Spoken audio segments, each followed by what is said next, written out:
Genuine राशि मेरी कौन सी है वो कैसे पता चलेगा? 99% एस्ट्रोलॉजर की जो दुकान है ना, वो शनि, राहु और केतु के ऊपर चलती है। अब ये क्या है, ये एक थंब रूल बना दिया है, बट ये थंब रूल नहीं है। तो अगर किसी के ऑफिस में वास्तु दोष है तो फिर क्या उसका इफेक्ट सिर्फ जो ओनर है उसके ऊपर आता है या फिर जो वहाँ पे काम करते हैं उनके ऊपर भी आता है? खुद से अपने घर का वास्तु करने का तो मैं रेकमेंड नहीं करूंगा। हम वास्तु की रेमेडीज जो करते हैं ना, वो टेप की हेल्प से करते हैं। अब हर एक चीज का सॉल्यूशन वास्तु से हो, ये पॉसिबल नहीं। तो सबसे पहले प्रायोरिटी देनी ही है तो पहले घर को देनी चाहिए। वास्तु का रिजल्ट नहीं मिले ऐसा पॉसिबल ही नहीं है। एंड आपने जो कहा कि वास्तु इम्पोर्टेंट है, मैं ये कहूंगा 26-27 के लिए कोई ऐसा प्रेडिक्शन जो आपने किया हो अभी? स्टॉक मार्केट में 2008 से भी बड़ा वाला क्रैश आने वाला है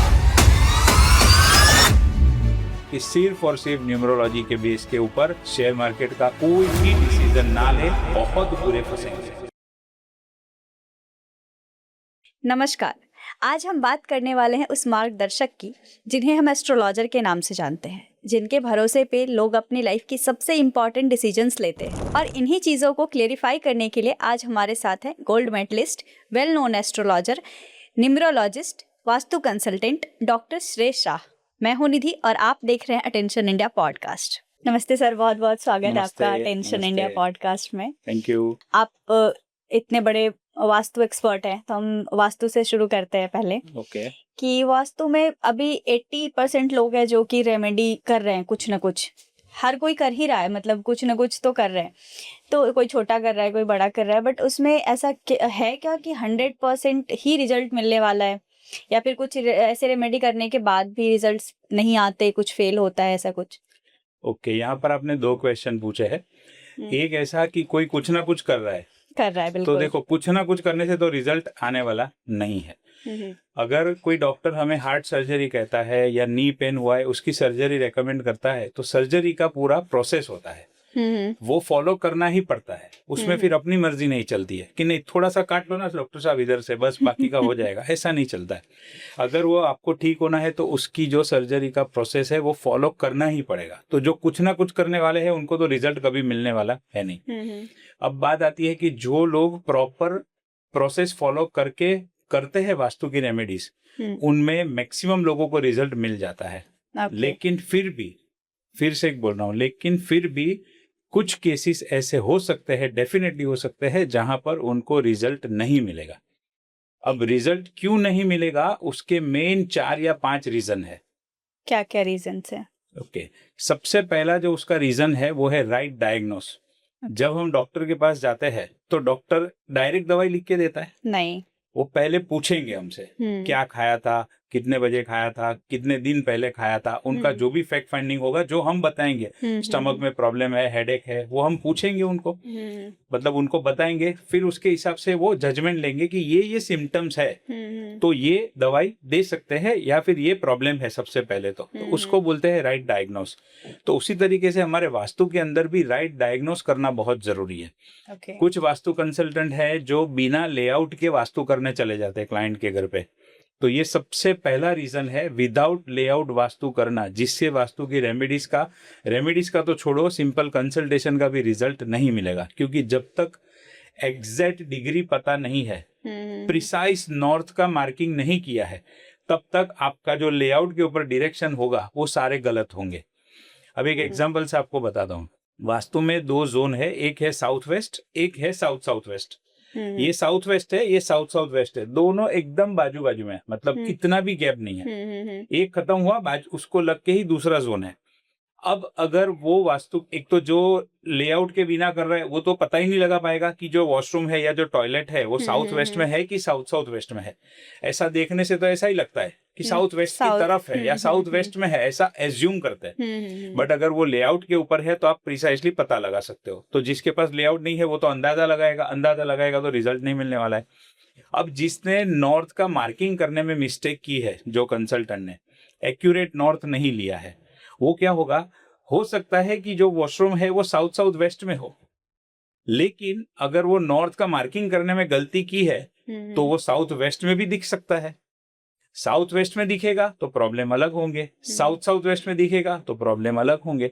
अब प्रॉब्लम ही अलग होंगे जो फंडामेंटल जिससे हमें डिसाइड करना है कि क्या प्रॉब्लम हो सकता है, रेमेडीज करनी है, वही गलत हो गई। तो पहला तो रीजन ये कि राइट डायग्नोज नहीं करता है तो रिजल्ट नहीं मिलता है।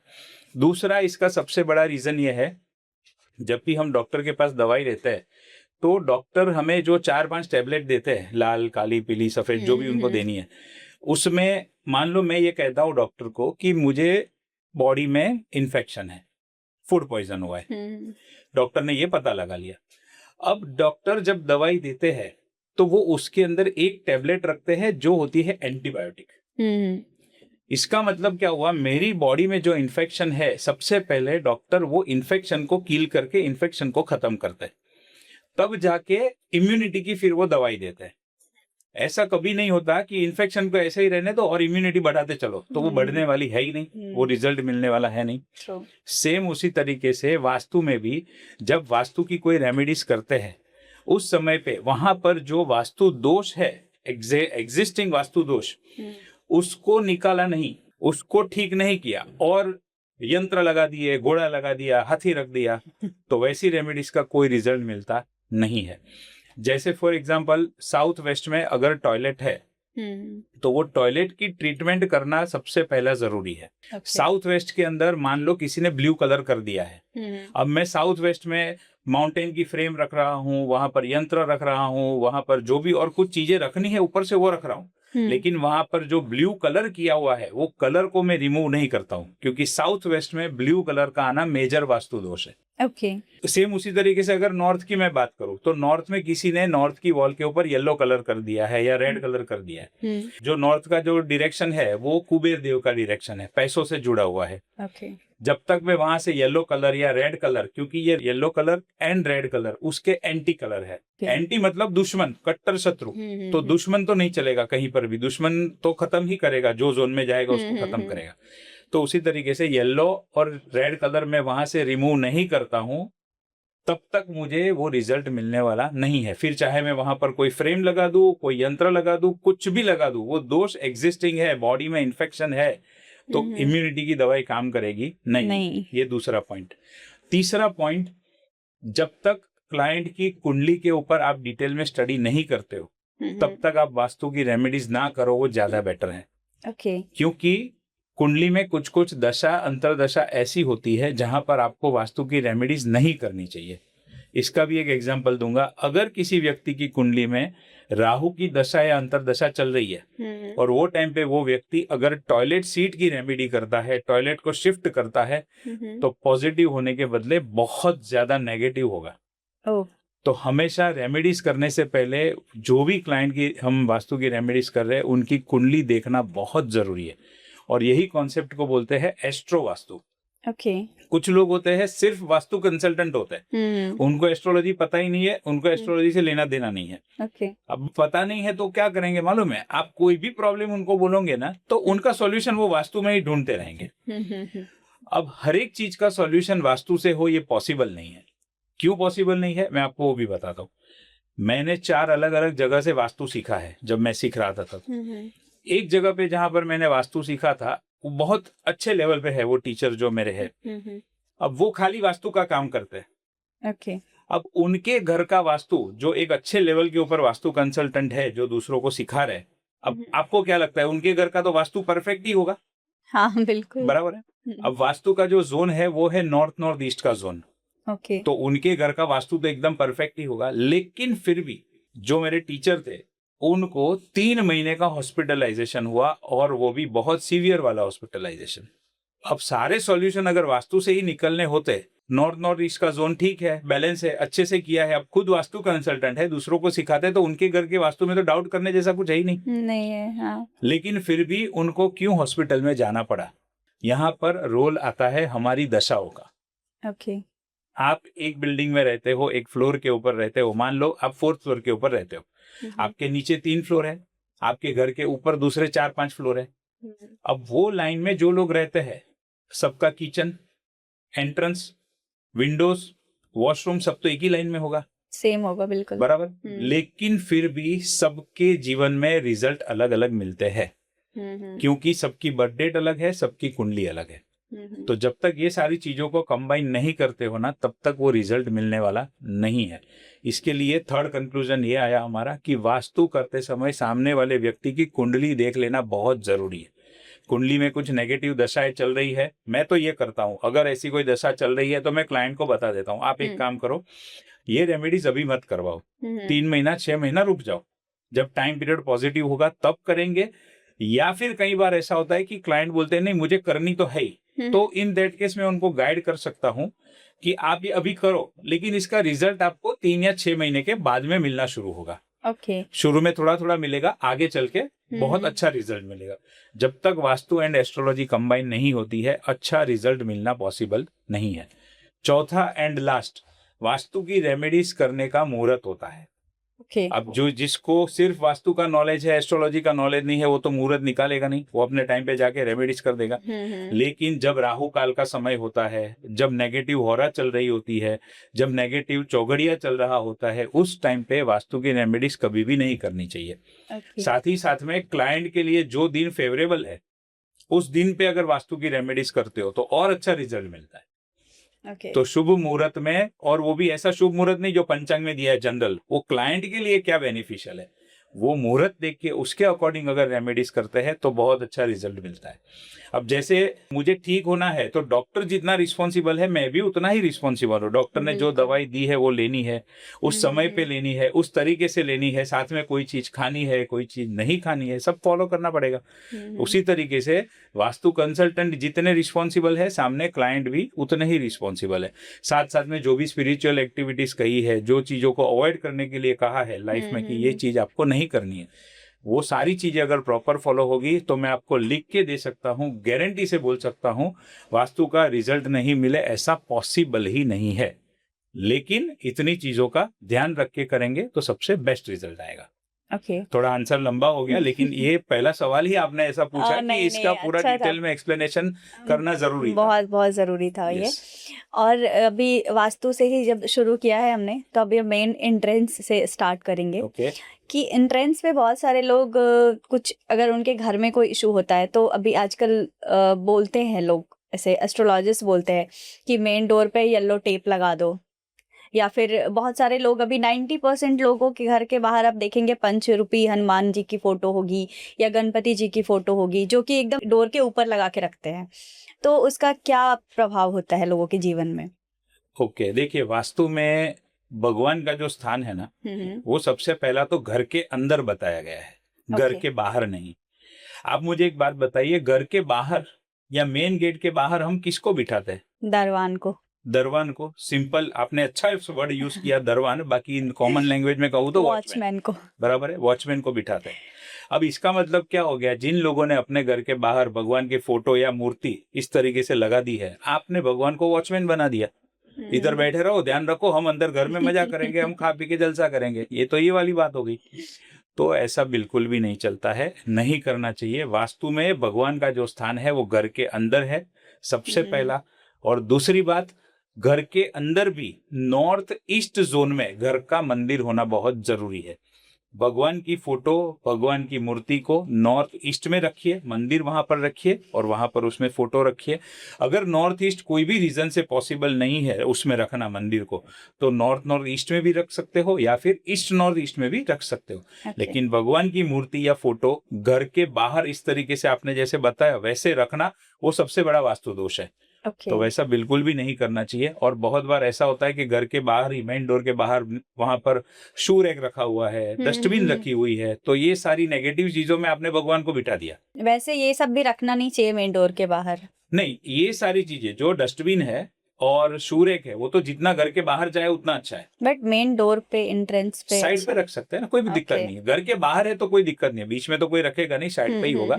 घर के बाहर है तो अच्छी बात है। घर के अंदर, अभी देखिए, घर के बाहर हर बार शू रैक रखना या डस्टबिन रखना पॉसिबल नहीं होता है। खुद सोसाइटी में ही रूल है कि आपको जो रखना है अपने घर के अंदर रखो, बाहर मत रखो।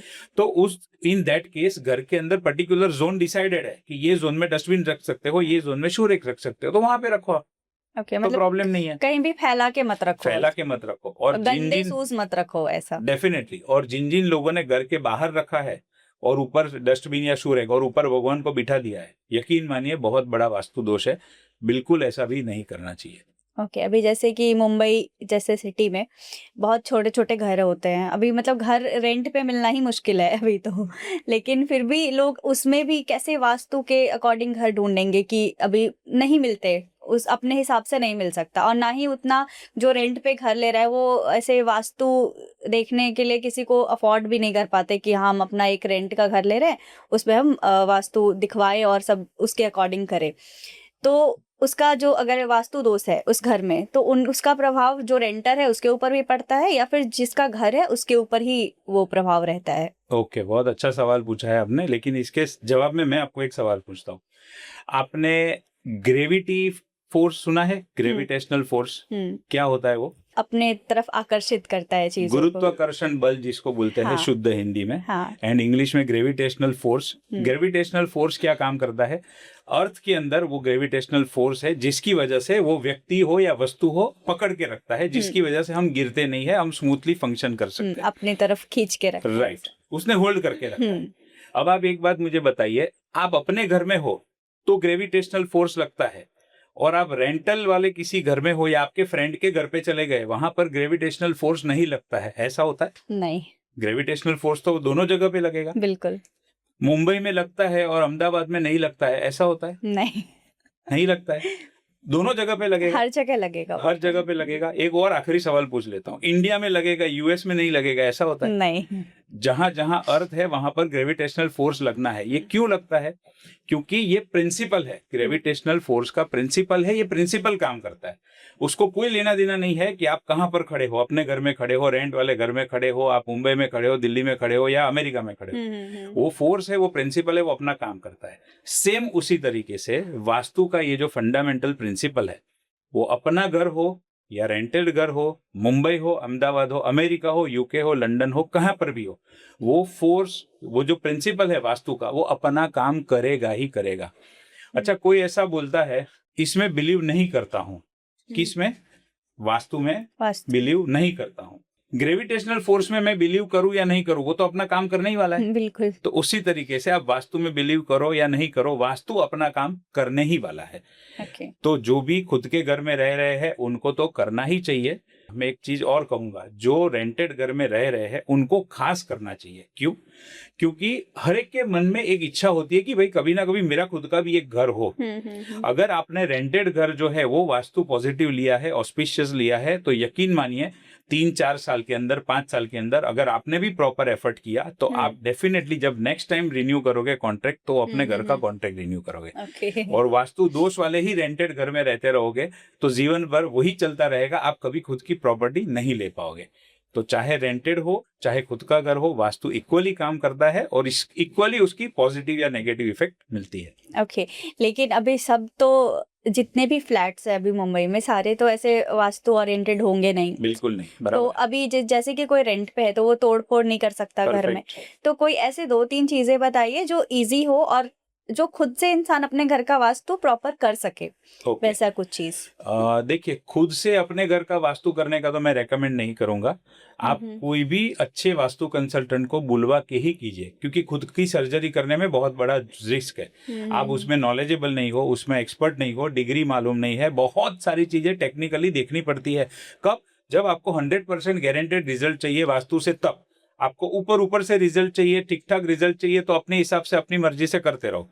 लेकिन अगर आपको 100% एक्यूरेसी के साथ में रिजल्ट चाहिए तो खुद से मत करो, कोई भी अच्छे वास्तु कंसल्टेंट को बुलाओ, सबसे पहली बात।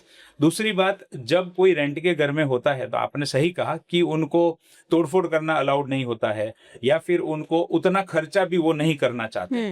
तो इन दैट केस हम वास्तु की रेमेडीज जो करते हैं ना, वो टेप की हेल्प से करते हैं। 5 कलर की टेप आती है, वो टेप से हम वास्तु की रेमेडीज करते हैं। कुछ मूवेबल यंत्र होते हैं, कुछ मूवेबल फ्रेम्स होती है, कुछ मूवेबल पिरामिड होते हैं, हम उससे रेमेडीज करते हैं। तो उससे खर्चा भी कम आता है, और साथ ही साथ में जब वो एक रेंट के घर से दूसरे रेंट के घर में जाते हैं तो जो यहाँ पर यंत्र, पिरामिड, जो भी चीजें यूज की है वो दूसरी जगह पे ले जा सकते हैं। Okay. तो खर्चा एक ही बार, मतलब खर्चा बोलो या फिर इसको मैं इन्वेस्टमेंट कहूंगा मेरी टर्म्स में, तो वो एक ही बार करना है। फिर घर चेंज किया तो आप वहां पर भी लेके जा सकते हो। और जो टेप से रेमेडीज करते हैं वो आप टेप निकाल के दे दो, तो ज्यादा कोई दिक्कत नहीं है। कम खर्चे में अच्छी रेमेडीज कर सकते हो, अच्छा रिजल्ट भी आपको मिलेगा। ओके और जैसे कि बहुत सारे लोग हैं जिनका रेंट के घर हो या अपना घर हो, साथ में उनका अपना ऑफिस भी होता है और वो ज़्यादा अफोर्ड नहीं कर सकते कि वो वास्तु एक्सपर्ट को बुलाएं और दोनों जगह की सेम वास्तु कराएं, तो किस चीज़ पे ज़्यादा ध्यान देना चाहिए, ऑफिस पे या घर पे पहले? हाँ, पहले अगर प्रायोरिटी देनी है तो सबसे पहले घर के ऊपर फोकस रखना चाहिए, घर को प्रायोरिटी देनी चाहिए। घर के अंदर एक व्यक्ति खुद भी है, वाइफ है, बच्चे है, माता पिता है, सब साथ में रहते हैं या अलग भी रहते हैं, जो भी है, बट घर में एक से ज्यादा मेंबर है। तो घर का वास्तु ठीक करवाया तो सिर्फ वो व्यक्ति को फायदा नहीं होगा, उनके वाइफ, बच्चे, मदर, फादर, भाई बहन जो भी साथ में रहते हैं सबको उसका बेनिफिट मिलेगा। वो वास्तु के जितने भी जोन है उससे जो भी चीजें मिलने वाली है, पैसा, प्रॉस्पेरिटी, स्टेबिलिटी, एजुकेशन, सेविंग, वो चीज का हर एक मेंबर को बेनिफिट मिलेगा। तो सबसे पहले प्रायोरिटी देनी ही है तो पहले घर को देनी चाहिए। अब जिसके पास अपना खुद का बिजनेस है, खुद की ऑफिस है और खुद का घर है, उनको तो घर को भी प्रायोरिटी देनी चाहिए और ऑफिस को भी देनी चाहिए। जो जॉब वाले हैं वो ठीक है, एक बार घर का करके छोड़ देंगे क्योंकि ऑफिस का कंट्रोल उनके हाथ में नहीं है, उनका ऑफिस का कंट्रोल उनके बॉस के हाथ में है, तो ऑफिस को छोड़ सकते हैं। लेकिन जिनका खुद का बिजनेस है, पहले घर एंड सेकंड नंबर पे ऑफिस, उनको करवाना सबसे ज्यादा बेस्ट है, रेकमेंडेड है। ओके अभी आपने बताया, मैंने तो पूछा था कि जिसका अपना ऑफिस है, बट आपने बताया कि जो लोग काम करते हैं वहाँ पे, तो अगर किसी के ऑफिस में वास्तु दोष है तो फिर क्या उसका इफेक्ट सिर्फ जो ओनर है उसके ऊपर आता है या फिर जो वहाँ पे काम करते हैं उनके ऊपर भी आता है? दोनों के ऊपर आएगा। ओनर के हिसाब से कैसे आएगा कि अगर वास्तु दोष वाली ऑफिस है तो ओनर का प्रॉफिट नहीं बढ़ेगा, टर्नओवर नहीं बढ़ेगा, गेन्स एंड बेनिफिट नहीं बढ़ेंगे, बहुत मेहनत करेंगे लेकिन रिजल्ट नहीं आएगा, सेल्स नहीं बढ़ेगा। ये सारे जो प्रॉब्लम्स है वो ओनर से संबंधित है, उनको प्रॉब्लम होंगे। अब जो स्टाफ बैठा है उसको क्या प्रॉब्लम हो सकता है? साउथ वेस्ट नाम का एक जोन है वास्तु में। साउथ वेस्ट का जो जोन है वो डिस्पोजल एंड वेस्टेज का जोन है। अब मान लो कोई व्यक्ति उस जोन के अंदर बैठ के काम कर रहा है, उसका काम है डिजाइनिंग का, और उसको बिठा दिया है साउथ वेस्ट में, अनजाने में वो ऑफिस के साउथ वेस्ट जोन के अंदर उनकी प्लेसमेंट आ गई। मालूम है क्या होगा? वो जितनी डिजाइन बनाएंगे ना, सारी डिजाइन रिजेक्ट होगी। डिजाइनिंग करने के लिए मेहनत बहुत लगेगी और वो जो डिजाइन बनाई है उसका जो रिजल्ट मिलना चाहिए, एक्सपेक्टेड मॉनेटरी गेन्स जो होने चाहिए, वो गेन्स नहीं होंगे। एंड इसकी वजह से इनडायरेक्टली बॉस को भी इफेक्ट होगी। अब मान लो डिजाइनिंग की कंपनी है, वो डिजाइनर का परफॉर्मेंस ही नहीं आ रहा है, वो डिजाइन ही उस तरीके से नहीं बना पा रहा है या नहीं बना पा रही है, तो आगे क्लाइंट रिजेक्ट करेंगे तो ऑर्डर नहीं आएगा। तो ये सारी चीजें चलती रहती है। तो मेन इफेक्ट बॉस को होगी, लेकिन जो एम्प्लॉय है वो अगर ऐसे नेगेटिव जोन में बैठे हैं तो उनके खुद के परफॉर्मेंस के ऊपर इफेक्ट होगी, जिसकी वजह से आज नहीं तो कल कंपनी से फायर हो जाएंगे। हाँ, मतलब दोनों के ऊपर। हाँ, दोनों के ऊपर है। बट अभी उसमें क्या है, वो एम्प्लॉय के हाथ में है नहीं ना। वो मेन बॉस चाहे तो कर सकता है, एम्प्लॉय के हाथ में नहीं है। जिधर बॉस ने बोला उधर बैठ जाएगा, वो क्या करेगा? बहुत लोगों को तो पता भी नहीं होगा क्यों हो रहा है, पता भी नहीं होता है, डेफिनेटली पता नहीं। वास्तु बहुत ज्यादा इम्पोर्टेंट है लोगों के लिए भी, ऑफिस, घर, सबके लिए इम्पोर्टेंट है। तो घर पहले, सेकंड नंबर पे ऑफिस। एंड आपने जो कहा कि वास्तु इम्पोर्टेंट है, मैं ये कहूंगा वास्तु सिर्फ नहीं लेकिन एस्ट्रो वास्तु इम्पोर्टेंट है। हमारी ग्रह दशा का भी बहुत बड़ा इम्पैक्ट होता है हमारे लाइफ में। तो ग्रह दशा और वास्तु का कॉम्बिनेशन करेंगे तो गारंटेड एक्सीलेंट रिजल्ट मिलता है। ओके इससे एक और क्वेश्चन ये है मेरे माइंड में, बहुत सारे एस्ट्रोलॉजिस्ट अभी ऐसा बोलते हैं कि किसी एक जोन के बारे में कि अगर इसमें आपका टॉयलेट है तो आपके घर में कैंसर होना, मतलब लिखा हुआ है कि आपके घर में वो होगा ही होगा किसी न किसी पर्सन को, तो ये इस बात में कितनी सच्चाई है? हाँ, तो अभी आपने जो कहा एस्ट्रोलॉजर, एक्चुअली एस्ट्रोलॉजर नहीं, ये वास्तु कंसल्टेंट बोलते हैं।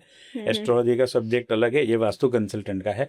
अब वास्तु कंसल्टेंट जो बोलते हैं कि घर के, मेजोरिटी ऐसा कहा जाता है, घर के नॉर्थ ईस्ट जोन में अगर टॉयलेट होता है तो कैंसर होता है। बस अब ये क्या है, ये एक थंब रूल बना दिया है, बट ये थंब रूल नहीं है।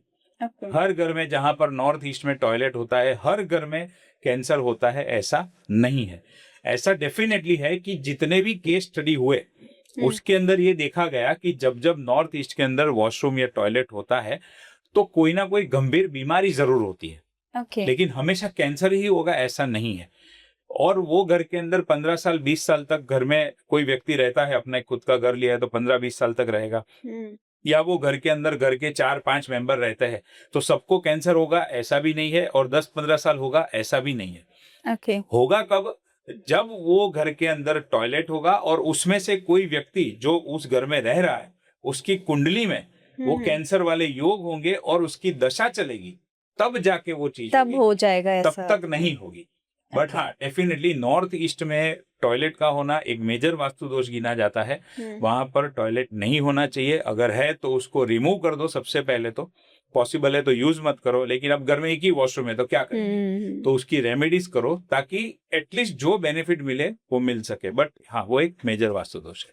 तो अभी तो वास्तु से रिलेटेड हमने बात की, अब मैं चाहती हूँ कि कुछ एस्ट्रोलॉजी, कुछ न्यूमरोलॉजी से रिलेटेड भी आपसे बात करूँ, क्योंकि ये सारे क्वेश्चंस हम एक पर्सन से नहीं कर सकते, क्योंकि बहुत सारे गेस्ट हमारे आते हैं जो न्यूमरोलॉजी में एक्सपर्ट हैं, बहुत सारे आते हैं जो एस्ट्रोलॉजी में एक्सपर्ट हैं, बहुत सारे वास्तु में होते हैं, बट आप तीनों में ही एक्सपर्ट हैं। तो अभी हम आपसे सारी बातें करेंगे, तीनों सारी जानकारी आज ले लेंगे हम आपसे। मैं चाहूंगा आपके ऑडियंस को जितना हो सके उतना ज्यादा से ज्यादा बेनिफिट मिले। आप जो भी सवाल पूछना है आप आराम से पूछ सकते हैं। तभी हम न्यूमरोलॉजी के बारे में बात करेंगे, जैसे कि डेट ऑफ बर्थ, जो अब तो लोग अपने बच्चे का उस टाइम डेट देख के ऑपरेशन से बच्चे बाहर करवाते हैं, तो उनका तो कुछ नहीं कर सकते, बट जैसे कि 90s के बच्चे थे तो उस टाइम पे ऐसा कुछ नहीं होता था, तो उस टाइम सब अपने आप ही हो रहा है, तो उसके हिसाब से जो नंबर होता है उसमें हम कुछ चेंज नहीं कर सकते कि इस डेट पे मेरा जन्म हुआ है या जो भी है, बट फोन नंबर, गाड़ी का नंबर, घर का नंबर, ये सब चीजें लोग न्यूमरोलॉजी के हिसाब से, तो उसमें क्या इफेक्ट पड़ता है लोगों के जीवन में। तो मतलब आप ये कहना चाह रहे हैं कि जो न्यूमरोलॉजी के हिसाब से फ्लैट नंबर, गाड़ी का नंबर देखते लेते हैं, मोबाइल का नंबर, उसका कितना इम्पैक्ट होता है? हाँ, उसका इम्पैक्ट मैं कह सकता हूँ 5-10% से ज्यादा कुछ नहीं है। ओके। हाँ, क्योंकि अपनी तसल्ली के लिए देखना देख सकते हो, कोई दिक्कत नहीं है, लेकिन क्या है ना, न्यूमरोलॉजी की अपनी एक लिमिटेशन है, एस्ट्रोलॉजी की अपनी एक लिमिटेशन है, वास्तु की अपनी एक लिमिटेशन है, या फिर मैं ये भी कह सकता हूँ कि तीनों के अपने अपने बेनिफिट है।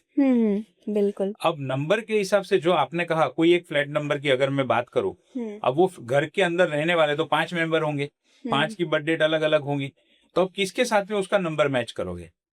ऐसे केस में लोग जनरली ये करते हैं कि घर का जो मेन मेंबर होता है उसके साथ में मैच कर लेते हैं, बट बाकी के लोगों ने क्या गुनाह किया? सबको तो वो घर फलना चाहिए ना। तो खाली वो एक कोई थंब रूल नहीं है कि घर का नंबर या गाड़ी का नंबर किसी एक के साथ में ही आप अलाइन कर दो और बाकी को इग्नोर कर दो, या जो मेन व्यक्ति है उसके साथ में आप करते हो तो बाकी के व्यक्तियों का क्या होता है, नंबर 1। नंबर 2 कि वो जो भी नंबर्स है, जो खाली न्यूमरोलॉजिस्ट है ना, वो क्या करेंगे, बर्थ डेट के साथ में मैच कर लेंगे। ओके। अब आप मुझे एक बात बताइए कि कोई एक दिन के ऊपर खाली सिर्फ एक ही बच्चे का जन्म होता है? नहीं। जितने भी आप सेलिब्रिटीज देख रहे हो या जो भी आप देख रहे हो, अच्छे लेवल के ऊपर जो लोग हैं, वो व्यक्ति का जिस दिन जन्म हुआ हजारों बच्चों का जन्म हुआ। बिल्कुल बिल्कुल। लेकिन सब लोग तो वो व्यक्ति जैसे बने नहीं। जैसे फॉर एग्जाम्पल नरेंद्र मोदी जी है, सचिन तेंदुलकर है, अमिताभ बच्चन है, उनका जन्म जिस दिन पे हुआ उस दिन हजारों बच्चों का जन्म हुआ, लेकिन सब तो वो बने नहीं बन पाए। तो इसका मतलब क्या हुआ कि खाली न्यूमरोलॉजी की एक लिमिटेशन है। न्यूमरोलॉजी के साथ साथ में date of birth, place of birth and time of birth, जब तीनों का कॉम्बिनेशन होता है तब जाके रिजल्ट मिलता है। ओके। तो सिर्फ और सिर्फ इसको ज्यादा इंपॉर्टेंस देना उतना मैं नहीं मानता हूँ। देखने के लिए दिख सकते हैं आप बहुत सारे रील, या आजकल जो सोशल मीडिया के ऊपर चला है बहुत सारे रील, बहुत सारे यूट्यूब के ऊपर भी आपको ये सब मिल जाएंगे, बट यकीन मानिए उससे उतना कुछ ज्यादा फर्क नहीं पड़ता है। हाँ, एस्ट्रो न्यूमरोलॉजी करते हो आप, अब थोड़ी टेक्निकल बात है लेकिन मैं आसान शब्दों में समझाने की कोशिश करता हूँ। न्यूमरोलॉजी में ये एक बहुत होता है मूलांक नंबर एंड भाग्यांक नंबर। अब जो भी चीजें होगी ना वो लोग मूलांक नंबर से या भाग्यांक नंबर से कनेक्ट कर देंगे। अब कोई कोई केस में क्या होता है, जैसे एक व्यक्ति का मूलांक है 3 नंबर, भाग्यांक है 8 नंबर। कोई केस में ऐसा होता है मूलांक भी 3 नंबर है, भाग्यांक भी 3 नंबर है। अब कोई इसको ड्राइवर नंबर कहता है, कोई कंडक्टर नंबर कहता है, ये सब अलग अलग नाम है अपनी दुकान चलाने के लिए, बट बेसिकली यही है। अब आप किससे अलाइन करोगे, 3 से करोगे या 8 से करोगे? मान लो वो नंबर आपने 8 से अलाइन किया, अभी 8 नंबर शनि का है। अब जो न्यूमरोलॉजिस्ट है वो खाली शनि को देख के वहां पर बैठ जाएगा, बस चलो शनि हो गया खत्म। अब 3 नंबर जुपिटर का है, 8 नंबर शनि का है, तो लोग मेजोरिटीली क्या करेंगे, जुपिटर के साथ में कनेक्ट करेंगे, क्योंकि जुपिटर एक अच्छा प्लैनेट है ऐसा माना जाता है, शनि खराब है ऐसा माना जाता है। जिसको खाली न्यूमरोलॉजी का नॉलेज है वो वहां पर अटक जाएगा। 3 नंबर जुपिटर का है। अब वो जुपिटर जो पर्सन की कुंडली है उसके अंदर क्या रिजल्ट दे रहा है वो देखना बहुत जरूरी है। जिसको एस्ट्रोलॉजी का नॉलेज है वही देख सकता है कि ये व्यक्ति की कुंडली में जुपिटर पॉजिटिव है, जुपिटर फेवरेबल है या सैटर्न पॉजिटिव है। शनि पॉजिटिव होगा तो शनि के साथ में अलाइन करो, जुपिटर पॉजिटिव है तो उसके साथ में अलाइन करो।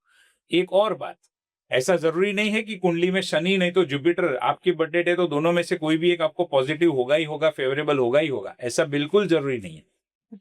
आपके कुंडली में जो व्यक्ति का समझो मूलांक 3 है, भाग्यांक 8 है, जुपिटर भी नेगेटिव हो सकता है, सैटर्न भी नेगेटिव हो सकता है। नेगेटिव मतलब खराब हाउसेस से कनेक्टेड। तो इन दैट केस ना तो आपको जुपिटर से कनेक्ट करना है ना आपको सैटर्न से कनेक्ट करना है। इन दैट केस आपको जो भी नंबर कनेक्ट करना है वो उससे करना है कि ये व्यक्ति की कुंडली में कौन सा ग्रह फेवरेबल है और उस ग्रह का नंबर क्या है। अब जो खाली न्यूमरोलॉजी कर रहा है उसको तो ये सारी चीजों पता ही नहीं है, लेना देना नहीं है, पता नहीं है, तो खाली क्या करेगा, नंबर के हिसाब से, डेट ऑफ बर्थ के हिसाब से गाइड करके छोड़ देगा। लेकिन यकीन मानिए मेरे पास कितने लोग ऐसे हैं, मैं यहाँ पर नाम लेना नहीं चाहूंगा, कि जो अच्छे अच्छे न्यूमरोलॉजिस्ट में जिसका नाम आता है उनके क्लाइंट मेरे पास आए हुए हैं कि हमने ये व्यक्ति से न्यूमरोलॉजी करवाया लेकिन कुछ रिजल्ट नहीं मिला। ऐसे लोग मेरे पास आए हुए हैं, बहुत, एक नहीं बहुत केस मेरे पास आए। तो खाली न्यूमरोलॉजी से उतना नहीं होता है। अभी एक चीज और क्लियर कर दीजिए कि ये भाग्यांक नंबर और मूल्यांक नंबर क्या होता है और कैसे निकाला जाता है। एग्जैक्टली किसी व्यक्ति की एक पर्टिकुलर बर्थ डेट है, उसमें जो जिस दिन पे जन्म हुआ है तो जो दिन का टोटल होता है, जैसे 15 अप्रैल पकड़े हम, 15 अप्रैल तो 5 और 1 6, 15 यानी 15, 5 और 1 6, तो वो व्यक्ति का 6 नंबर जो है वो उसका मूलांक हो गया। उसको मूलांक कह लीजिए, बर्थ नंबर कह लीजिए या फिर ड्राइवर नंबर कह लीजिए। और पूरी बर्थ डेट का टोटल 15 अप्रैल 1990, पूरी बर्थ डेट का टोटल जो भी आया वो क्या हो गया, उसका भाग्यांक नंबर या फिर ड्राइवर नंबर या फिर लाइफ पाथ नंबर। ये 3 अभी तक मार्केट में चल रहे, कल को कुछ नया भी निकल सकता है जो सेम चीज को कोई अलग नाम से पुकारे, वो हो सकता है। मतलब बेसिक यही है कि बेसिक यही है बस, कि ऐसे ही नंबर निकाले जाते हैं। एग्जैक्टली। एक और चीज बहुत पॉपुलर हो रहा है आजकल कि लकी नंबर, लकी, अभी वो लकी नंबर हो सकता है लोग, अब 7 अगर किसी का लकी नंबर है तो वो 7 नंबर का ही 7 तारीख को कुछ करेगा, 7 नंबर से ही हर चीज करने की कोशिश करेगा। तो वो क्या है, लकी नंबर निकालते कैसे और कितना वर्क करता है वो? वही बातचीत सेम ही हो गई। अभी ये लकी नंबर मूलांक और भाग्यांक पे ही घूम फिर के न्यूमरोलॉजी में बात आती है। वही बात हो गई भी, जैसे आपने 7 नंबर की बात की, 7 नंबर केतु का है। अब वो व्यक्ति का मूलांक या भाग्यांक 7 नंबर होगा तो उससे कनेक्ट कर लेगा व्यक्ति, लेकिन वो केतु कुंडली में क्या कर रहा है वो तो कोई देखता नहीं है। केतु की दशा कब आएगी वो तो न्यूमरोलॉजिस्ट को पता ही नहीं चलता है।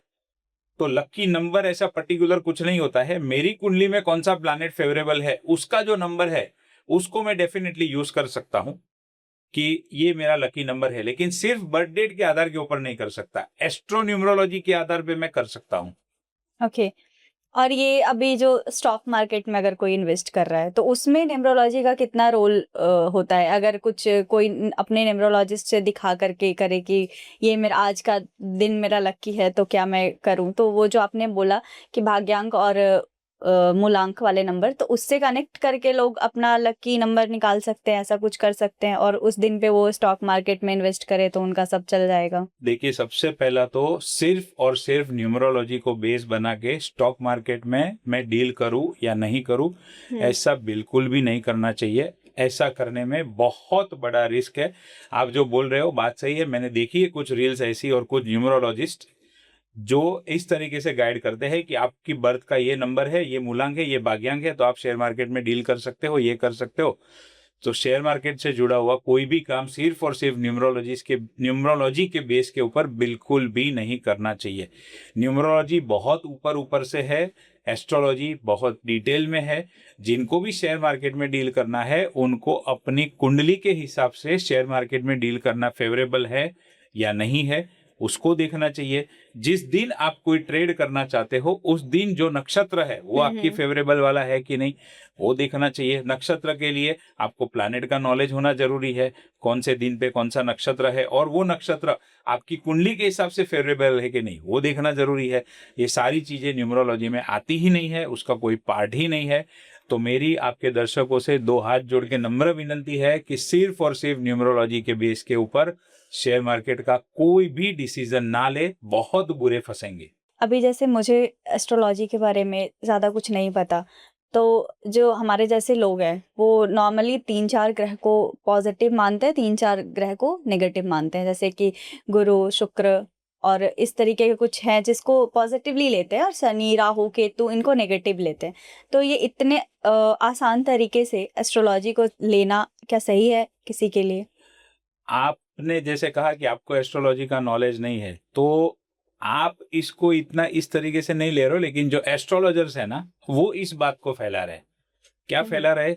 गुरु हमेशा शुभ रिजल्ट देता है। और ऐसे कौन से है? जुपिटर, वीनस, मरकरी, मून, ये 4 हमेशा अच्छे बोलते हैं वो लोग। और राहु, केतु, शनि, मंगल एंड सूर्य उसको हमेशा खराब बोलेंगे। 99% एस्ट्रोलॉजर की जो दुकान है ना, वो शनि, राहु और केतु के ऊपर चलती है। नेगेटिव बोल के लोगों को डरा के, नेगेटिव बोल के लोगों को डरा के। लेकिन हमेशा जुपिटर, शुक्र, बुध और मून हमेशा अच्छा रिजल्ट देते हैं, ऐसा बिल्कुल भी नहीं है। एंड बेचारा जो शनि, राहु, केतु जिसको लोगों ने बोल के परेशान कर दिया है, लेकिन वो हमेशा खराब रिजल्ट देते हैं, ऐसा भी नहीं है। वो डिपेंड करता है कि व्यक्ति की कुंडली में कौन सा ग्रह कौन सी पोजीशन पे है, कौन से नक्षत्र में है, उसका सबलॉर्ड कौन सा है, उसके ऊपर पूरी चीजें डिपेंड होती है। हाँ, डेफिनेटली जो शास्त्र है जिसको वैदिक एस्ट्रोलॉजी या पराशरी एस्ट्रोलॉजी कहते हैं, उसके अनुसार Jupiter, mercury, Venus and moon ये नेचुरल बेनिफिक कहे जाते हैं, और उसी के साथ में शनि, राहु, केतु, मंगल और सूर्य नेचुरल मैलेफिक कहे जाते हैं।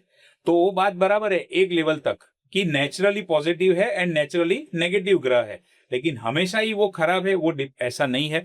व्यक्ति की कुंडली के ऊपर डिपेंड करता है अच्छा है या बुरा है। ओके अभी तक मैंने इतने देर के कॉन्वर्सेशन में एक चीज़ नोटिस किया कि आपने कुछ भी रेमेडी नहीं बताया कि आप यहाँ पे ये करो वो करो। आपने कुछ सॉल्यूशन बताए हैं, कुछ चीज़ें बताई, बट ऐसे कुछ एग्जैक्ट रेमेडी नहीं बताया। तो आप ये जो रेमेडीज चल रही हैं दुनिया में अभी, तो उसके बिना कैसे लोगों को रिजल्ट दे पाते हैं ऐसे बिना रेमेडी के? देखिए, रेमेडीज के बारे में मेरी अपनी जो सोच और समझ है वो मैं आपके साथ में शेयर करता हूँ। मेरा ये मानना है कि रेमेडीज से भी ज़्यादा इम्पोर्टेंट ये है कि मैं क्या लेकर आया हूँ जन्म से, उसकी अगर अंडरस्टैंडिंग मेरे अंदर आ जाए तो वही सबसे बड़ी रेमेडी है, ये पहले मैं मानता हूँ। कुछ चीज़ें मेरी कुंडली के हिसाब से मुझे करनी चाहिए, कुछ चीजें मेरी कुंडली के हिसाब से मुझे नहीं करनी चाहिए। अब जो नहीं करनी चाहिए उसकी मैं रेमेडीज, उपाय, जात के उपाय, ये फलानी चीज को पानी में बहा दो, इसको जला दो, इसको नीचे दबा दो, सोमवार को पानी पूरी खा लो, मंगलवार को ये कर दो, ऐसी अगड़म बगड़म इकड़म तिकड़म रेमेडीज करके उसके पीछे पड़ जाओ, लेकिन होना कुछ नहीं है। जो चीज आपके कुंडली के हिसाब से नहीं लिखी है वो आपको मिलने वाली है नहीं, और जो चीज लिखी है वो मिलने वाली है। तो मैं क्या करता हूं, मैं गाइडेंस में एंड मैं सही मार्गदर्शन में बिलीव करता हूँ। मैं क्लाइंट जो भी मेरे पास आते हैं उनको मैं सीधा सीधा समझा देता हूँ। मैं स्ट्रेट फॉरवर्ड बोलने में बहुत बिलीव करता हूँ, गोल गोल घुमाना मुझे पसंद नहीं है। तो मैं उनको सीधा सीधा बोल देता हूँ, सर आपकी कुंडली के हिसाब से आपको ये बिजनेस में काम करना चाहिए, ये बिजनेस को अवॉइड करना चाहिए। अब ये सबसे पहली रेमेडी हो गई। अब मुझे पता है, देखिए हमें कभी भी डेस्टिनेशन के ऊपर पहुंचना है ना, तो पहले हमें ये पता होना चाहिए कि कौन से रूट से मैं जाऊंगा तो मैं पहुंचूंगा। बिल्कुल, मुझे जाना है दिल्ली और मैंने रूट पकड़ लिया कलकत्ता का, और कलकत्ता वाले रूट के ऊपर फिर मैं रेमेडीज कर रहा हूँ, चलो भाई दिल्ली पहुंचा दो, दिल्ली पहुंचा दो, तो पहुंचूंगा नहीं, कभी नहीं पहुंचने वाला हूँ। रूट ही गलत पकड़ा है, क्या रेमेडीज काम करेगी? तो सबसे पहले ये जान लेना जरूरी है कि मेरे लिए सही दिशा, सही पाथ कौन सा फेवरेबल है। तो मैं पहले उनको ये बताता हूँ। रहा सवाल रेमेडीज का, तो रेमेडीज में प्रैक्टिकल रेमेडीज में इस तरीके से करता हूँ, जैसे कोई बच्चे की कुंडली में कॉम्बिनेशन है मर्क्यूरी एंड मार्स का। मर्क्यूरी एजुकेशन का कारक है और मंगल जो है वो स्पोर्ट्स का कारक है। अब बहुत बार मम्मी की क्या आदत होती है, बच्चे को पढ़ने बैठ ऐसा कर देती है, जिसकी वजह से क्या होता है, उसका पढ़ाई में मन लगता नहीं है और उसको खेलने कूदने में मन बहुत ज्यादा लगता है। अब जिसकी कुंडली में मर्क्यूरी और मंगल का कॉम्बिनेशन है, वो जितना स्पोर्ट्स खेलेगा ना उतना ही वो पढ़ाई में अच्छा करेगा। ओके, मतलब स्पोर्ट्स खेलेगा, स्पोर्ट्स खेलेगा तो पढ़ाई अच्छी हो जाएगी। ओके। ये रियल साइंस है एस्ट्रोलॉजी की, ये रियल प्रैक्टिकल लॉजिकल रेमेडीज है। कुंडली के अंदर जो चीजें है उसको हमारे नॉर्मल जीवन के अंदर हम कैसे कर सकते हैं। यही सेम चीज अगर मैं किसी बड़े व्यक्ति की बात करूं जिसकी कुंडली में शुक्र एंड मंगल का कॉम्बिनेशन है। अब मंगल जिम का कारक है एंड शुक्र वेल्थ का कारक है। जिसको वेल्थ की प्राप्ति करनी है, मैं उनको क्या सजेस्ट करता हूं कि आप जितना हो सके उतना ज्यादा जिम करो या फिर फिजिकल एक्टिव रहो। ओके। जितना आप जिम करोगे, फिजिकली एक्टिव रहोगे, आपकी वेल्थ उतनी ही बढ़ती जाएगी। This is the practical remedies.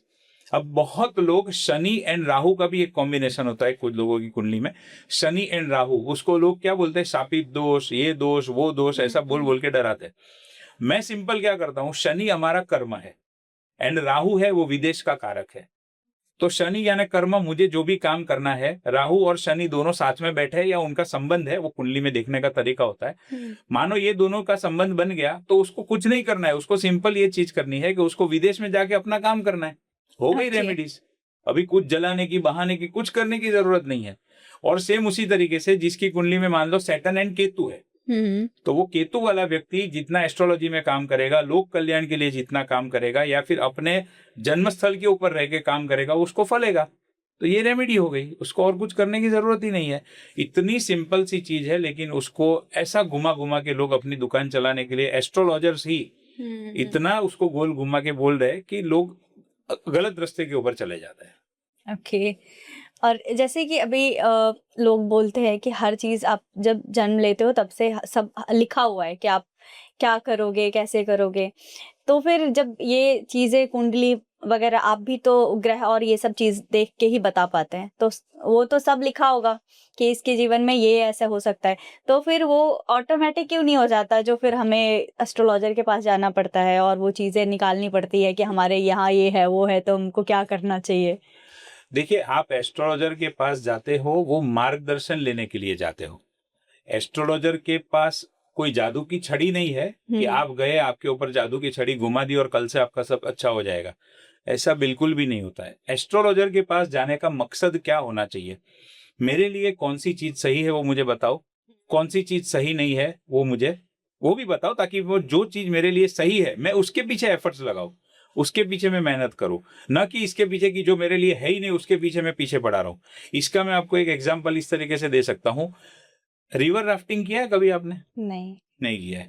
Boating करते हुए तो लोगों को देखा होगा, या समंदर में नाव को चलते हुए देखा होगा। जब पानी का फ्लो जिस दिशा में होता है उस दिशा में अगर मैं मेरी नाव को लेकर जाता हूं तो मैं सामने किनारे कंफर्टेबल पहुंच सकता हूं। जिस दिशा में बहाव है उस तरफ। हाँ, उस दिशा में अगर मैं जाऊंगा, मान लो पानी का फ्लो इधर से उस तरफ जा रहा है और मैं बोट लेके यहाँ से निकला और मैं सामने की तरफ जा रहा हूँ, तो कंफर्टेबल पहुंचूंगा। हाँ। लेकिन अगर उससे विपरीत पानी का फ्लो इधर से है और मैं इधर से आ रहा हूँ तो क्या होगा? फोर्स ज्यादा लगेगा, पानी का फोर्स ज्यादा लगेगा, कंफर्टेबली नहीं पहुंच पाएंगे और बहुत बार गिर जाएंगे, डूब जाएंगे, ये सारी चीजें होगी। तो हमारी जो कुंडली है वो हमें ये बताते हैं कि आपके जीवन का फ्लो किस दिशा में है। जिस दिशा में आपके जीवन का फ्लो है उसको फॉलो करो, नहीं है उसको छोड़ दो, इतनी सी बात है। और इसी के लिए एस्ट्रोलॉजर के पास जाना है। बट ये जो बाहर चल रहा है वो बहुत गलत चल रहा है, अलग तरीके। एक क्वेश्चन आपके सब्जेक्ट से बाहर पूछती हूँ। जैसे कि बहुत लोग फास्टिंग करते हैं, बहुत ज्यादा करते हैं, मतलब कुछ लोग, अब तो हेल्थ कॉन्शियस हो गए लोग, तो वीक में एक दिन फास्ट रख लिया वैसा। लेकिन अभी दादी मम्मी के टाइम के लोग जो है, हमारे दादी मम्मी लोग, तो वो फास्ट रखते हैं कि नवरात्रि 9 दिन का रख लिया, 16 सोमवार कर लिया। तो इसका क्या, ऐसे नॉर्मल जीवन पे क्या इफेक्ट पड़ता है फास्टिंग का? उनका सिर्फ वो श्रद्धा है या फिर और भी उसके कुछ और भी इफेक्ट पड़ते हैं? एक तो श्रद्धा है और दूसरा हेल्थ के लिए अच्छा है फास्टिंग।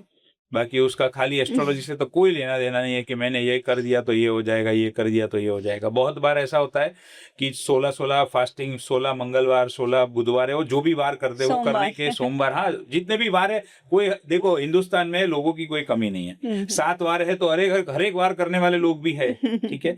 लेकिन उसकी कोई गारंटी नहीं है कि मैंने 7 वार कर लिया या 10 वार कर लिया तो भी फिर भी मुझे जो रिजल्ट चाहिए या जो एक्सपेक्टेड चीज चाहिए वो मिलेगी। इसकी कोई गारंटी नहीं है। क्यों? जब तक वो आपकी कुंडली में नहीं होगी तब तक आपको मिलने वाली नहीं है। आपने एक बहुत अच्छी लाइन सुनी होगी शायद, भाग्य से ज्यादा और वक्त से पहले कभी किसको कुछ मिलता नहीं है। बिल्कुल। एस्ट्रोलॉजर के पास जाने का मतलब यही है कि भाग्य में क्या लिखा है वो बताओ और मुझे कब मिलेगा वो बताओ, उतना जान लिया तो बहुत हो गया, लाइफ वहीं पर सॉर्ट आउट हो जाएगी, दूसरा और कुछ करने की जरूरत नहीं है। ताकि उसी दिशा में अपना उसी दिशा में एफर्ट्स करो ना। अभी तक जितना मुझे समझ आया कि एस्ट्रोलॉजी से अपने फ्यूचर के बारे में हम जान सकते हैं। तो राम जी जो थे, इतने बड़े राजा के बेटे थे, उनके पर्सनल गुरु थे उनके साथ, तो उनका भी पता चला होगा उनके गुरु को कि इनका 14 साल का वनवास होने वाला है ऐसा कुछ, तो उन्होंने रेमेडी से उसको ठीक क्यों नहीं किया? क्योंकि वो जानते थे कि रेमेडीज से कुछ फर्क नहीं पड़ने वाला है, रेमेडीज करने से कुछ होता नहीं है। क्यों लेकिन ऐसा? अभी तो हमारी बात हो रही थी कि रेमेडी करने से फिर चीजें ठीक कर सकते हैं हम। ऐसा लोग कहते हैं, मैं बिल्कुल नहीं कहता हूँ।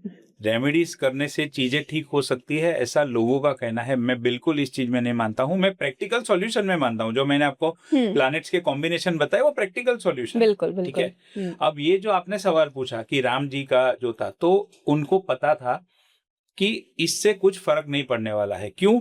क्योंकि हमारे कुछ कुछ कर्म होते हैं जिसको हम कहते हैं निकाचित कर्म। ये कर्म की थियरी बहुत लंबी है, मैं इधर शॉर्ट में बता रहा हूँ। तो कुछ जो हमारे कर्म होते हैं वो होते हैं निकाचित कर्म। निकाचित कर्म मतलब क्या कि वो मेरे साथ चिपक गया है। अब देखो, कोई चीज हमको चिपकानी है तो कुछ कुछ लोग राइस से चिपकाते हैं, पता है आपको? हाँ। कुछ लोग राइस से चिपकाते हैं, कुछ लोग ऐसे अपने स्प्रिट से चिपकाते हैं। राइस वाला तो हमने भी किया है बचपन में। हाँ, किया है, ठीक है। और कुछ लोग गम से चिपकाते हैं एंड कुछ लोग फेविकॉल से चिपकाते हैं। चिपकाने के लिए 4 तरीके। अब सबसे ज्यादा आपको क्या लगता है, सबसे ज्यादा मजबूत किससे चिपकता है? फेविक्विक। फेविक्विक या फेविकॉल से ज्यादा चिपकता है? सबसे मजबूत से बहुत ज्यादा चिपकता है। चलो आपकी बात रख लेते हैं, फेविक्विक से सबसे ज्यादा चिपकता है, बराबर। हाँ। फेविक्विक का चिपका है वो आप ऐसे उखाड़ सकते हो? नहीं, कागज फट जाएगा लेकिन उखड़ेगा नहीं, निकलेगा नहीं वो। और जो हमने ऐसे राइस से लगाया तो ऐसा थोड़ा बहुत करने से वो निकल जाएगा। तो एग्जैक्टली यही थियरी काम करती है हमारे कर्म में। हमारी आत्मा के ऊपर कुछ कुछ कर्म फेविक्विक की तरह चिपक गए हैं। अब वो कब छूटेंगे, कब निकलेंगे? जब तक मैं उसको भोग नहीं लूंगा तब तक वो मेरे से अलग नहीं होंगे। वो कब निकलेंगे उसका रिजल्ट मुझे भुगतना ही भुगतना है, तब जाके वो मेरे से अलग होंगे। और जो राइस से चिपकाए हुए हैं या फिर जो थोड़े छोटे मोटे गम से चिपकाए हुए हैं, वो चीज में मैं क्या कर सकता हूँ? रेमेडीज कितना हेल्प कर सकती है उस चीज के अंदर? देखो, बारिश को रोकना मेरे हाथ में नहीं है, बारिश तो अपने टाइम पे आने ही वाली है। बिल्कुल। मेरे हाथ में क्या है? मेरे हाथ में अम्ब्रेला लेकर चलना है। अगर मैं अम्ब्रेला लेकर चल रहा हूं तो ज्यादा से ज्यादा मुझे क्या बेनिफिट होगा कि मैं गीला नहीं होऊंगा। कुछ बूंदे कुछ छींटे मेरे ऊपर डेफिनेटली उड़ेगी, लेकिन मैं गीला नहीं होऊंगा। अगर अम्ब्रेला नहीं होता तो पूरा गीला हो जाता। तो ये वास्तु की रेमेडीज या एस्ट्रोलॉजी की रेमेडीज बस इतना काम करती है कि आपको पूरे बारिश से भीगने से बचा लेती है। आपके ऊपर बूंदे उड़ती है, छींटे उड़ती है, लेकिन आपको एक स्ट्रेंथ भी देती है कि जो आपके जीवन में जो समय आया है उसको आप अच्छे तरीके से शांति से निकाल पाओ, अंडरस्टैंडिंग से आप निकाल पाओ। बाकी रेमेडीज करने से कोई जादू की छड़ी नहीं होती है, कोई चीज बदली हो जाएगी, टर्न ऑफ हो जाएगी, 360 डिग्री चेंज हो जाएगा। राम भगवान ने भी यही संदेश दिया है। उसी तरीके से मैं जैन हूं तो हमारे महावीर स्वामी भगवान ने भी यही संदेश दिया है कि कुछ कुछ कर्म ऐसे उन्होंने अपने पास्ट लाइफ में किए थे जिनको उनको भुगतना ही पड़ा। जैसे जब वो राजा थे तो उन्होंने राजा के मतलब जिस जन्म में वो राजा थे उन्होंने अपने एम्प्लॉय के कान में वो गरम गरम तेल डलवाया था कुछ सजा के रूप में। किसने? राम जी ने? महावीर स्वामी भगवान ने, जब वो भगवान नहीं थे उसके पहले अपने एम्प्लॉय के कान में तेल डलवाया था गरम गरम कुछ सजा के रूप में। उसका उनको कहाँ भुगतना पड़ा? कुछ सालों बाद जब उनका वो कर्म उनके जीवन में आया तो उनके कानों में, जिसके कान में उन्होंने तेल डलवाया था, उनके कानों में उन्होंने कील ठोके। तो उधर कान का बदला इधर कान से चुकाना पड़ा। अब ये जो कान में डलवाया था वो कितनी भी रेमेडीज कर लो, कुछ बहा दो, कुछ जला दो, दुनिया का कोई व्यक्ति, कोई एस्ट्रोलॉजर इसको चेंज नहीं कर सकता है। ये कर्म आपको भुगतने से ही छूटेगा और कोई तरीका नहीं है इसका। इसलिए अच्छे कर्म करो, बुरे कर्म मत करो। यही सब कर्म की थियरी है। अल्टीमेटली सी एस्ट्रोलॉजी जो है ना वो कर्म से ही कनेक्टेड है, उससे अलग नहीं है। उसको मार्केट में अलग तरीके से प्रेजेंट किया जा रहा है अपनी दुकान चलाने के लिए, लोगों को डराने के लिए, पैसे निकालने के लिए, वो पूरा अलग सब्जेक्ट है। बट एक्चुअली एस्ट्रोलॉजी जो है वो कर्म के साथ ही अलाइन है। इवन श्री कृष्ण ने अर्जुन को क्यों ये सब उपाय नहीं बताए? जा जाके पानी में बहा दे, ये कर दे, वो कर दे, ऐसा तो कुछ नहीं बताया। नहीं। भाई तेरा कर्म है, अभी युद्ध की सिचुएशन है, उसमें उनको समझाया, गाइड किया और तू अपना कर्म कर, यही कहा ना। तो ऐसी फालतू की रेमेडी से कुछ नहीं होता है। अंडरस्टैंडिंग रखो और जिस दिशा में जाना है उस दिशा में जाओ। दिशा अगर सही है तो फिर भागने का मतलब है। आप मुझे एक बात बताओ, कोई व्यक्ति ट्रेडमिल के ऊपर 1 घंटा दौड़ेगा तो आपको लगता है वो डेस्टिनेशन पे पहुंचेगा? नहीं पहुंचता है, क्योंकि ट्रेडमिल पे दौड़ रहा है तो वहीं रहेगा। एस्ट्रोलॉजी क्या काम करती है, आपको पाथ बताती है कि भाई ये पाथ में दौड़ो तो डेस्टिनेशन पे पहुंचोगे। जो एस्ट्रोलॉजी को नहीं जानता है, जो एस्ट्रोलॉजी को समझना नहीं चाहता है, खाली दौड़ रहा है, तो वो ट्रेडमिल के ऊपर दौड़ने जैसा है। दौड़ते रहेगा, पूरी जिंदगी दौड़ते रहेगा, at the end of the day वहां पर ही वो खड़ा मिलेगा आपको। बिल्कुल बिल्कुल। तो ये आपको पाथ दिखाती है, जादू की छड़ी नहीं है, बदली करने का कोई नहीं है, अलाइनमेंट करने का ये शास्त्र है। जो कर्म आपके जीवन में कुंडली में लिखे हैं उससे आप अलाइन कर लो और आगे बढ़ो, सिंपल है। ओके लेकिन बहुत सारे लोगों को अपना date of birth, time of birth नहीं पता, तो हम उनके लाइफ के में कैसे, क्या करके उनके सॉल्यूशन एस्ट्रोलॉजी से कर सकते हैं? ओके, जिनको अपना डेट, प्लेस एंड टाइम नहीं पता है बर्थ का, उनको हम प्रश्न कुंडली से सॉल्यूशन दे सकते हैं। उसके अंदर क्या होता है कि सीधा आपको एस्ट्रोलॉजर से प्रश्न करना है, मेरी शादी कब होगी। डेट, प्लेस, टाइम से कोई लेना देना नहीं है, सीधा प्रश्न करो, मेरी शादी कब होगी। तो वो इसकी एक पद्धति होती है, उससे प्रश्न कुंडली बनाएंगे एस्ट्रोलॉजर और आपको आंसर दे देंगे। और प्रश्न कुंडली, कोई भी चीज का क्वेश्चन आप पूछ सकते हो। एक ही चीज है कि उसकी जेन्युइन रिक्वायरमेंट होनी चाहिए। अब कुछ लोग एस्ट्रोलॉजर की टेस्ट लेने को निकलेंगे कि देखूं तो सही कितना अच्छा है, कितना सही है, वैसे प्रश्न कुंडली काम नहीं करती है। आपकी अगर जेन्युइन रिक्वायरमेंट होगी तो प्रश्न कुंडली से जो आंसर मिलता है बहुत बढ़िया आंसर मिलता है। और प्रश्न कुंडली सिर्फ ये शादी कब होगी उसमें नहीं, कोई भी एरिया में क्वेश्चन आप पूछ सकते हो। जैसे मान लो मुझे कोई नया घर लेना है, मुझे 3 घर पसंद आ गए, अब 3 में से मैं कौन सा घर लूं, वो मेरे माइंड में अभी कंफ्यूजन है, तो भी आप प्रश्न कुंडली कर सकते हो। ऐसे अलग अलग जेन्युइन क्वेश्चन की जो रिक्वायरमेंट है उसके लिए आप प्रश्न कुंडली करके उसका आंसर लेके उससे हम गाइड कर सकते हैं।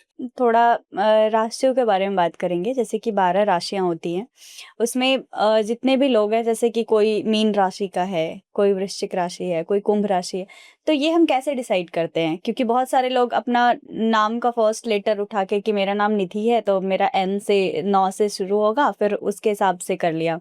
कुछ लोग अपना डेट ऑफ बर्थ के हिसाब से कुछ निकाल लेते हैं, बट एक्चुअल में वो होता कैसे है? जेन्युइन राशि मेरी कौन सी है वो कैसे पता चलेगा?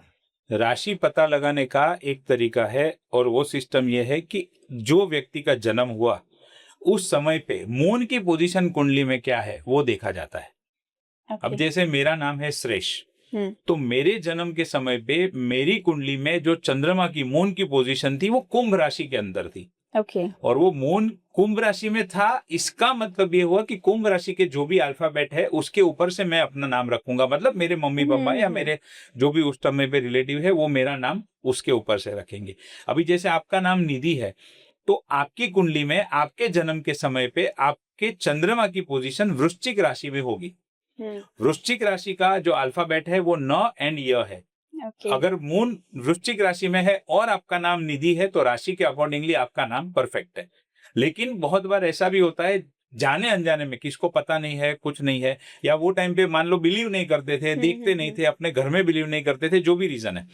मान लो किसी व्यक्ति का जन्म के समय पे जो मून के पोजीशन है वो तुला राशि के अंदर है। तुला राशि मतलब र एंड त, आर एंड टी के ऊपर से नाम होना चाहिए। लेकिन बहुत लोग ऐसे भी होते हैं कि आर एंड टी के बदले कोई दूसरे ही राशि के नाम से उनका नाम रखा हुआ है। तो अगर पॉसिबल है तो वो अपने राशि के हिसाब से नाम रख सकते हैं। लेकिन अगर पॉसिबल नहीं है तो कोई टेंशन लेने की जरूरत नहीं है, क्योंकि इसके नाम पे भी बहुत बार डराया जाता है, अरे आपका नाम तो आपकी राशि के ऊपर से नहीं है, हाय हाय ये हो जाएगा वो हो जाएगा। ऐसा कुछ होता नहीं है। राशि के ऊपर से रखना बेटर है। उससे भी डिटेल में अगर आप चाहो तो आपके जन्म के नक्षत्र के ऊपर से भी आपका नाम रख सकते हो। अभी तो ये भी ट्रेंड चल रहा है, जिनको नॉलेज है वो ये सब आपको बताएगा, नक्षत्र के ऊपर से भी नाम रख सकते हैं। तो राशि डिसाइड होती है मून की पोजीशन जन्म के समय पे कहाँ थी उससे।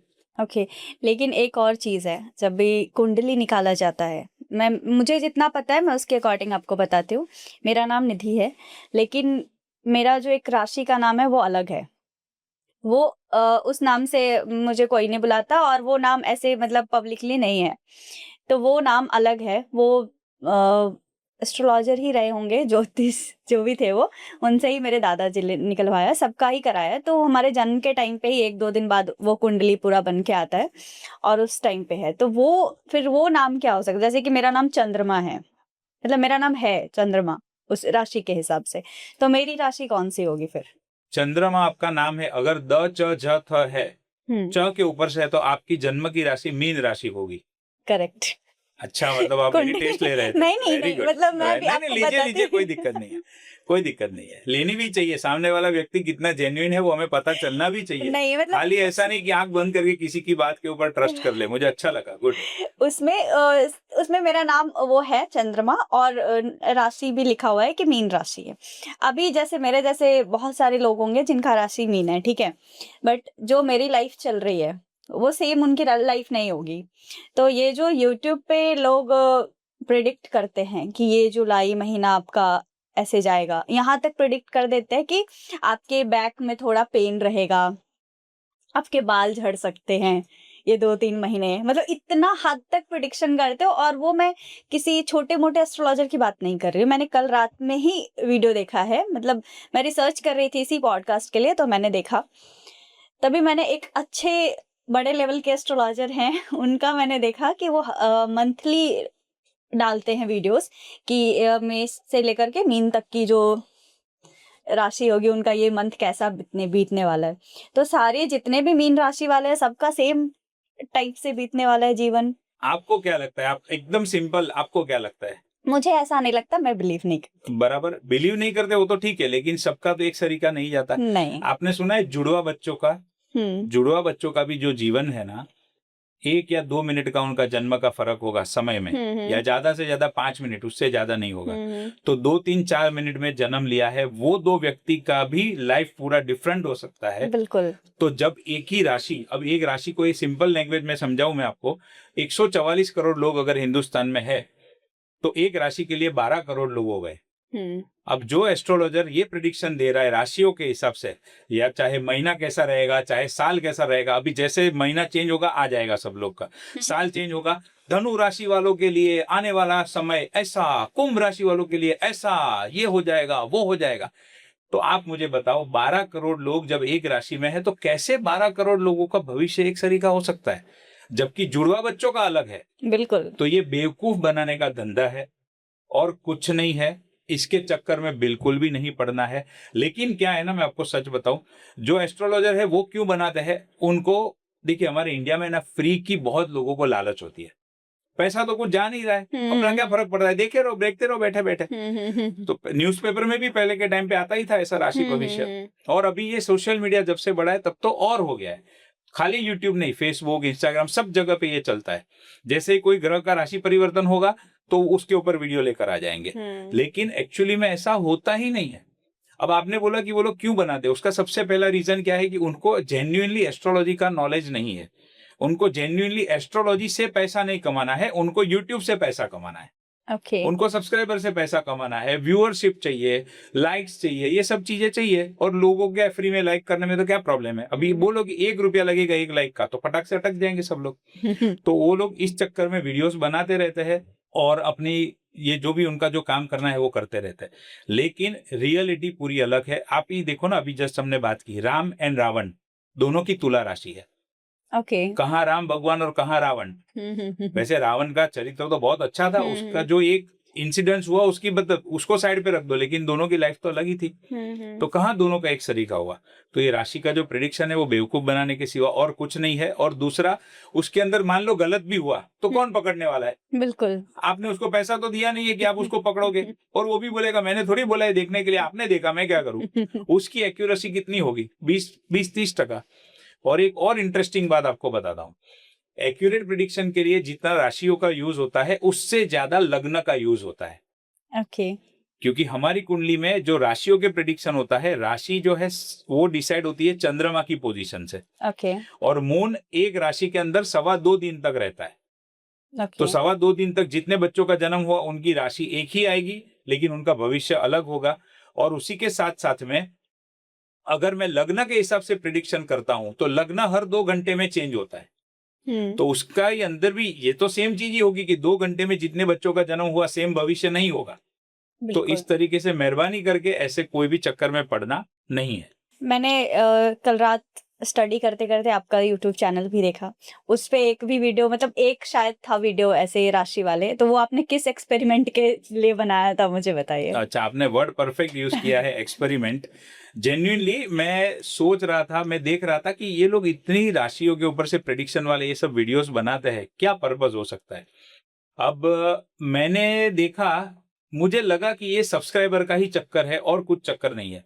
मेरे तो इतने ज्यादा कुछ सब्सक्राइबर है नहीं यूट्यूब पे, क्योंकि मेरा जो पर्पस है वो सब्सक्राइबर बढ़ाने का नहीं है। मेरा पर्पस जो है वो जेन्युइनली कंसल्टेशन करना है, उससे जेन्युइनली लोगों को गाइड करके उसमें से इनकम करना है। तो मेरी यूट्यूब चैनल के ऊपर तो उतने खास सब्सक्राइबर है नहीं, लेकिन मैंने देखा, मुझे ये एक्सपेरिमेंट करना था कि क्या मैं राशियों वाले वीडियो बनाता हूं तो क्या मेरे सब्सक्राइबर बढ़ते हैं, क्या लोगों को इस चीज का अट्रैक्शन है क्या। तो मुझे वो एक्सपेरिमेंट करना था। इसके लिए सिर्फ और सिर्फ एक बार, मेरे YouTube चैनल के ऊपर लगभग 300 से ज्यादा वीडियोस है आज के दिन में, लेकिन सिर्फ एक ही बार मैंने वो राशियों के ऊपर से प्रिडिक्शन को लेकर एक बार एक वीडियो बनाया। देखना था कि सब्सक्राइबर बढ़ते हैं कि नहीं। तो जैसे ही, आप यकीन नहीं मानोगे, जैसे ही वो वीडियोस मैंने डाले, फटाफट मेरे सब्सक्राइबर बढ़ना शुरू हो गए। तब मैं समझ गया कि ये सब्सक्राइबर बढ़ाने के सिवा और कुछ नहीं है, और मुझे उस चीजों से दूर रहना है। क्यों? क्योंकि आपको मैं अभी सीरियस बात बताता हूँ। आप जब, मतलब कोई भी एस्ट्रोलॉजर जब ये सब प्रेडिक्शन डालते हैं ना, तो उसमें कुछ कुछ लोग जेन्युइन होते हैं कि जिनको जेन्युइन प्रॉब्लम है, और वो लोग भी ऐसे आपके वीडियोस देखते हैं। अब ऐसे वीडियोस देखने से क्या होता है, उनके मन में एक होप जग जाती है, चाहे पॉजिटिव चीज की हो चाहे नेगेटिव चीज की हो। अगर नेगेटिव चीज है तो डर बैठ जाएगा, पॉजिटिव चीज है तो होप जग जाएगी। लेकिन जिनको ये नॉलेज नहीं है कि भाई राशि तो इतने 12 करोड़ लोगों की एक ही होगी, जिनको ये चीज की समझ नहीं है, वो बेचारा एस्ट्रोलॉजर के वर्ड्स को सही मान लेगा। और अगर डर बैठेगा तो बेचारा डर के मारे हैरान परेशान हो जाएगा, और खुश, अगर उसको हैप्पीनेस, मतलब आशा जग गई, हाँ होगा होगा होगा, और बाद में नहीं होता है, क्योंकि राशियों के ऊपर से जो प्रेडिक्शन किया है उसकी एक्यूरेसी 10-20-30% से ऊपर कुछ नहीं है, और वो भी तुक्का है।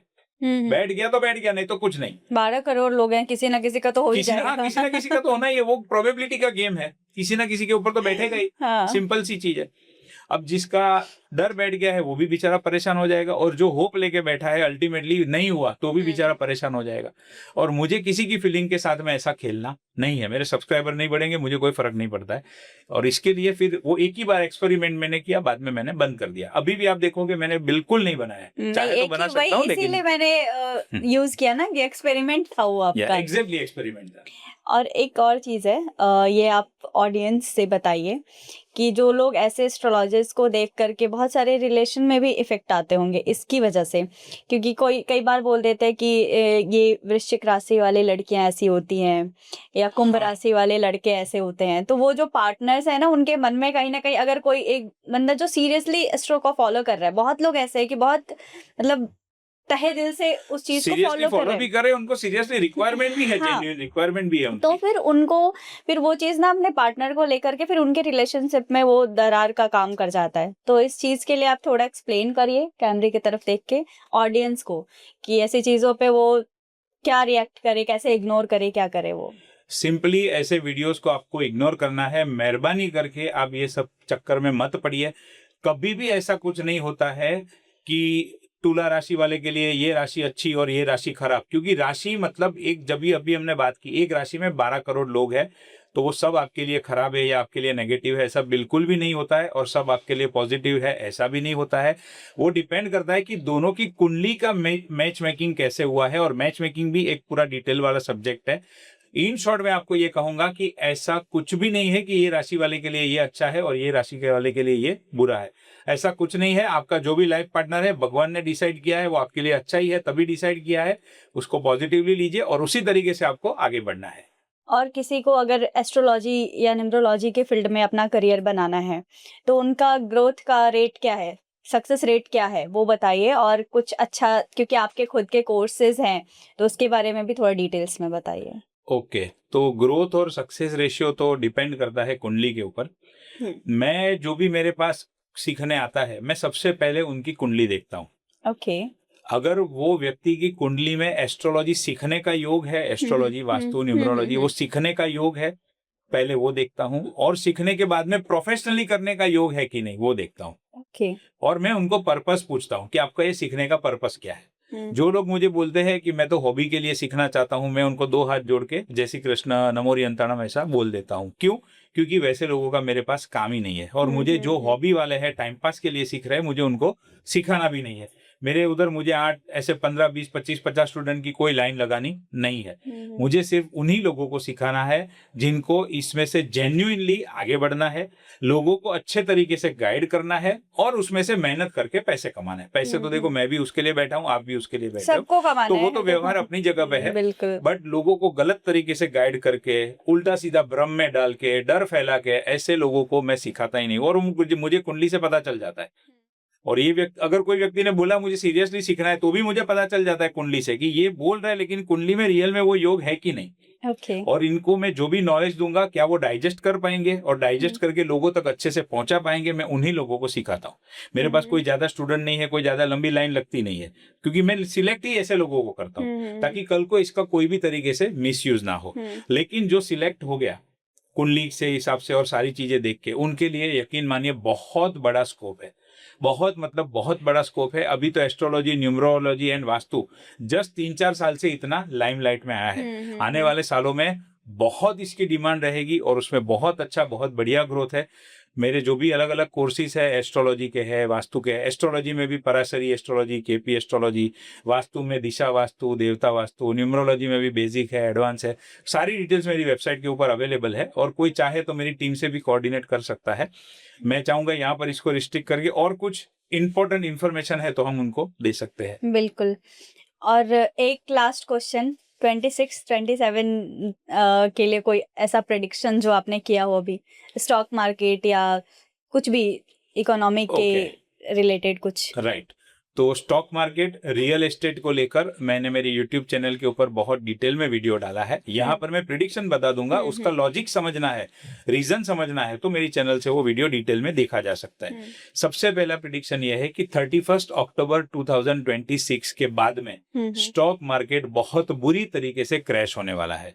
स्टॉक मार्केट में 2008 से भी बड़ा वाला क्रैश आने वाला है। और यकीन मानिए, ये जो क्रैश होगा वो सिर्फ 2-4 दिन का खेल या 1-2 महीनों का खेल नहीं होगा। ये जो क्रैश होगा वो बहुत लंबे समय तक इसकी इम्पैक्ट रहेगी, और इसमें से मार्केट को रिकवर होने में बहुत लंबा समय लगने वाला है। बहुत गहरी रिसेशन आने वाली है, बहुत भयानक मंदी आने वाली है। 1929 का द ग्रेट रिसेशन का एक पीरियड कहा जाता है, जो मेरे चैनल पे है, डिटेल में डाला है, उसको अगर आपको इंटरेस्ट हो तो देख सकते हो। तो उस समय पे जो हालात हुए थे, वो सेम हालात इस समय पे बनने जा रहे हैं। लोगों को अभी क्या है, 2000 जब से कोविड आया, कोविड के बाद में स्टॉक मार्केट बहुत अच्छे से चला है। तो आजकल जो जेनजी है और जो भी है, ईच एंड एवरीवन, छोटे बड़े सब लोग एसआईपी में पैसा डालना शुरू कर दिया है। इक्विटी, शेयर मार्केट के सिवा कुछ है नहीं, शेयर मार्केट ही सब कुछ है। इन लोगों को तो खास ये समझ लेना है, 31 अक्टूबर 2026 के बाद में मार्केट बहुत बुरी तरीके से क्रैश होगा, और उस समय पे लगभग मेजोरिटी लोगों का, मैं अभी यहाँ पर डेटा नहीं दे रहा हूँ, मेजोरिटी लोगों को नुकसान होने की आशंका है, नुकसान होने की पूरी पॉसिबिलिटी है।